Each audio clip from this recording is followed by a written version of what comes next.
안녕하세요. 결혼이냐, 독신이냐. 정말 많은 분들이 고민하는 주제죠. 특히 성경에서 이 문제를 다룰 때 절대 빼놓을 수 없는 본문이 바로 고린도전서 7장인데요. 사실 여기가 궁금증도 많고 또 오해도 정말 많은 구절이거든요. 그래서 오늘 이 본문 속에 숨겨진 진짜 지혜가 뭔지 저랑 같이 한번 깊이 파헤쳐 보겠습니다. 자, 그래서 바로 본론으로 들어가서요.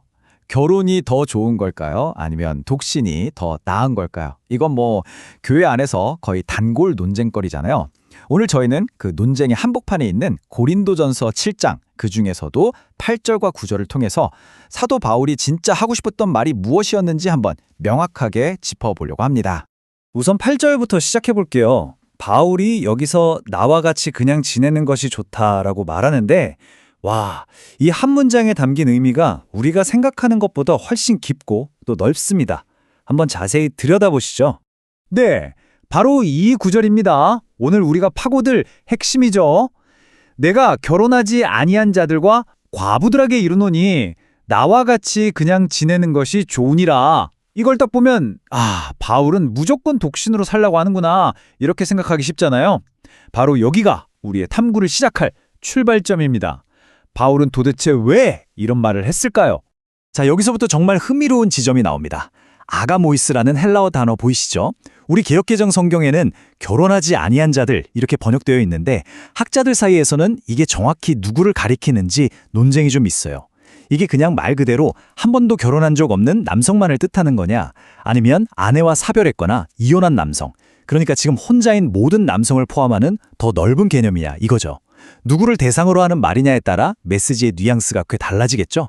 그리고 또 하나의 핵심 단어, 바로 칼론, 즉 좋다라는 표현입니다. 여기서 좋다는 건요, 결혼은 악하고 독신은 선하다 같은 어떤 도덕적인 우열을 가리는 말이 절대 아니에요. 그보다는 바울이 같은 7장에서 언급했던 임박한 환난 같은 아주 특수한 시대적 상황이 있었거든요.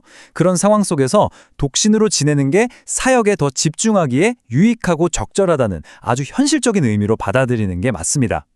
자, 그럼 8절의 내용을 한번 정리해 볼까요? 핵심은 이겁니다. 첫째, 이건 무조건 이렇게 해야 해 하는 명령이 아니라 지혜로운 권면이라는 거. 둘째, 바울은 독신을 뭔가 부족하거나 결핍된 상태로 보는 게 아니라 그 자체로 온전하고 의미 있는 삶의 방식이라고 보고 있다는 점. 셋째, 모든 사람은 하나님께 받은 은사가 각자 다르다는 걸 깔고 들어가는 거고요. 그리고 마지막으로 독신이 당시의 특수한 상황에서는 사역에 더 유익할 수 있다는 그런 실용적인 장점을 이야기하고 있다는 겁니다. 이제 8절의 권면에 아주 절묘하게 균형을 딱 잡아주는 정말 중요한 구절이죠. 구절을 살펴볼 차례입니다. 여기서 바울의 목회자로서의 지혜가 정말 빛을 발합니다. 만일 절제할 수 없거든 결혼하라. 와, 정말 단호하고 현실적인 조언 아닌가요? 바울은 그냥 이상적인 이야기만 하는 게 아니라 인간의 욕망이라는 아주 현실적인 문제를 똑바로 바라보면서 실제적인 대안을 제시하고 있습니다. 바로 이런 부분에서 바울의 세심한 목회적 마음을 엿볼 수가 있는 거죠. 여기서 절제하다라고 번역된 앵크라추오마이라는 단어는요, 자기 욕망을 다스리는 능력, 즉 자제력을 의미해요. 바울은 성적인 욕망 자체가 나쁘다고 말하는 게 아닙니다.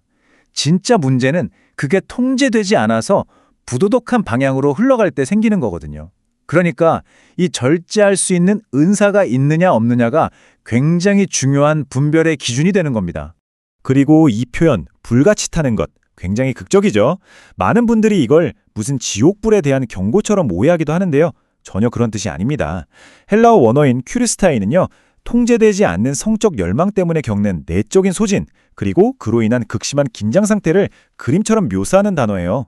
그러니까 계속 그런 내적 갈등으로 에너지를 낭비하느니 차라리 결혼이라는 거룩한 제도 안으로 들어가는 게 낫다는 아주 현실적인 조언인 거죠. 그래서 구절의 핵심은 아주 명확합니다. 절제할 수 있는 은사가 없다면 결혼은 절대 차선책이나 영적으로 못한 선택이 아니라는 거예요. 오히려 너무나 합당하고 거룩한 길이죠. 바울은 인간의 욕망을 억지로 누르라고 하지 않고 그것을 하나님의 질서 안에서 건강하게 다룰 수 있도록 인도합니다. 끊임없는 내적 갈등으로 고통받는 것보다는 결혼이 훨씬 더 나은 선택이라는 겁니다. 자, 그럼 이제 한 걸음 뒤로 물러나서 이 두 구절을 합쳐서 한번 볼까요? 8절과 9절을 나란히 놓고 봤을 때 바울이 우리에게 전하려는 진짜 큰 그림, 진짜 메시지는 과연 무엇일까요? 가장 흔한 오해가 바로 이거죠. 독신이 영적으로 더 우월하고 결혼은 어쩔 수 없이 하는 차선책이다. 이런 이분법 말이에요. 근데 지금 보시는 것처럼 바울의 관점은 전혀 다릅니다. 독신과 결혼은 우열의 관계가 아니에요. 둘 다 하나님이 주신 동등한 가치를 지닌 은사라는 겁니다.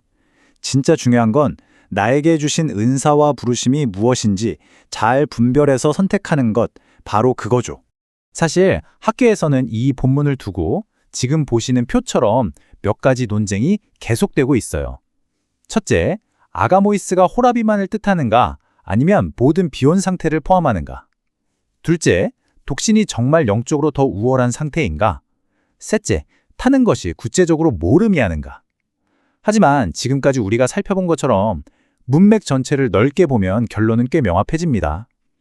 이 본문은 독신의 우월성을 주장하려는 게 아니에요.